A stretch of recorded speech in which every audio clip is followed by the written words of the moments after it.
नमस्कार दोस्तों, welcome back to our channel epic innovate.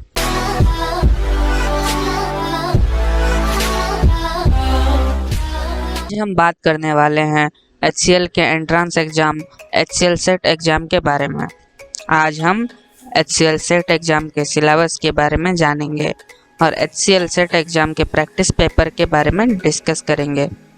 हमारी टीम ने हाल ही में हुई HCL सेट एग्ज़ाम के क्वेश्चन पेपर के ऊपर बहुत एनालाइज की है और पता की है कि आपको कौन से सब्जेक्ट और कौन से चैप्टर्स प्रिपेयर करने होंगे, एग्ज़ाम के लिए कौन से टॉपिक्स पे आपको ज़्यादा ध्यान देना पड़ेगा और कौन से टॉपिक्स बहुत ही हलवे वाले हैं या कौन से टॉपिक्स हैं जो बहुत ही ज़्यादा इम्पोर्टेंट होने वाले हैं। यही सब इसी वीडियो में बताया जाएगा और तो और कौन से टॉपिक्स कितने मार्क्स के क्वेश्चन आते हैं हम वो भी डिस्कस कर रहे होंगे। तो चलिए आज की वीडियो शुरू करते हैं। शुरू करने से पहले अगर आप हमारे चैनल में नए हैं तो चैनल को सब्सक्राइब ज़रूर कर दीजिए आगे आने वाली वीडियो की अपडेट पाने के लिए। और हाँ, अगर आपको हमारी वीडियो पसंद आती है लाइक एंड शेयर भी ज़रूर कर दीजिए। तो चलिए जानते हैं आज की वीडियो के बारे में। सबसे पहली बात, आपको अगर किसी एग्ज़ाम को क्रैक करना है तो आपको उसकी सिलेबस पता होनी चाहिए, इम्पोर्टेंट टॉपिक्स पता होना चाहिए और तो और प्रिपरेशन स्ट्रेटेजी पता होना चाहिए। तो बिना देरी किए चलिए चलते हैं हमारे कंप्यूटर स्क्रीन पे।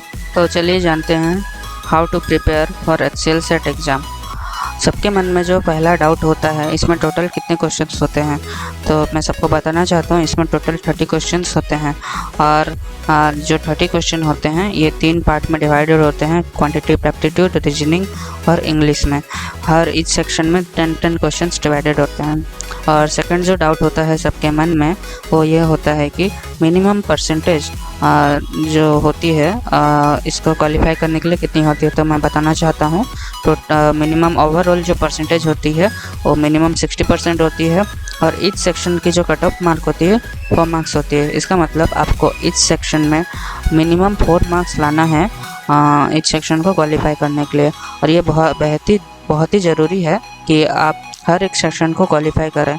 अगर आप एक भी सेक्शन में मिनिमम कट ऑफ मार्क्स नहीं ला पाते हैं तो आप ये HCL सेट एग्ज़ाम को क्वालिफाई नहीं कर पाएंगे।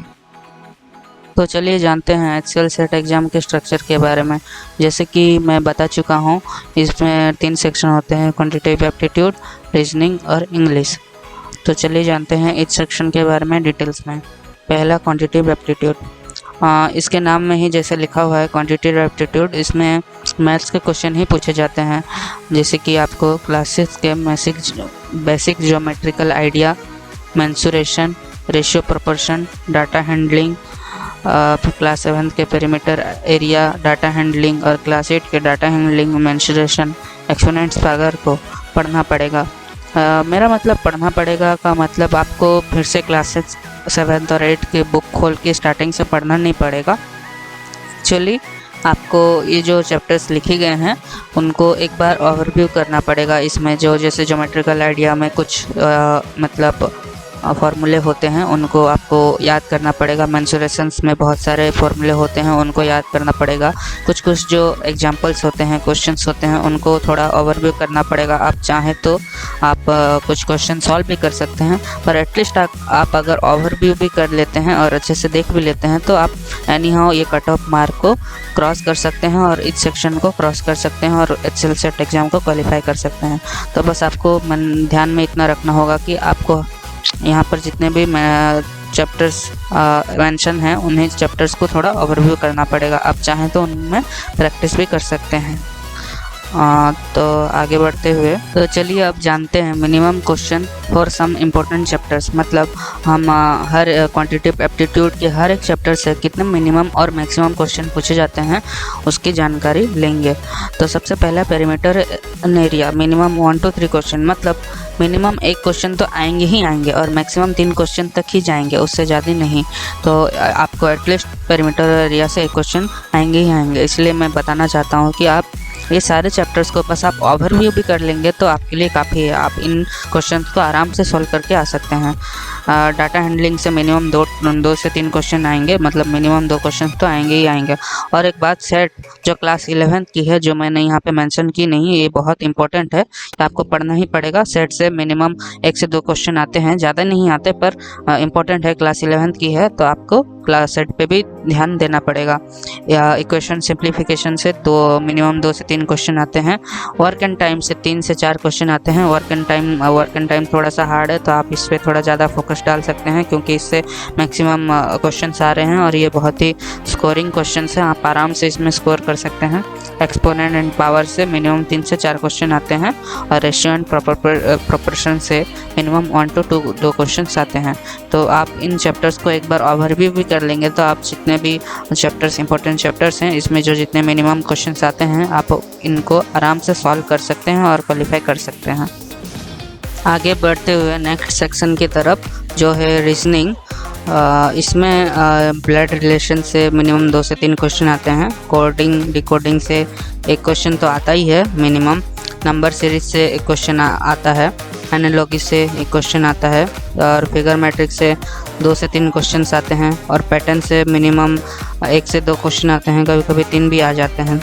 आप सोच रहे होंगे ये ब्लड रिलेशन, कोडिंग डिकोडिंग, इसका प्रैक्टिस हम कहाँ से करें?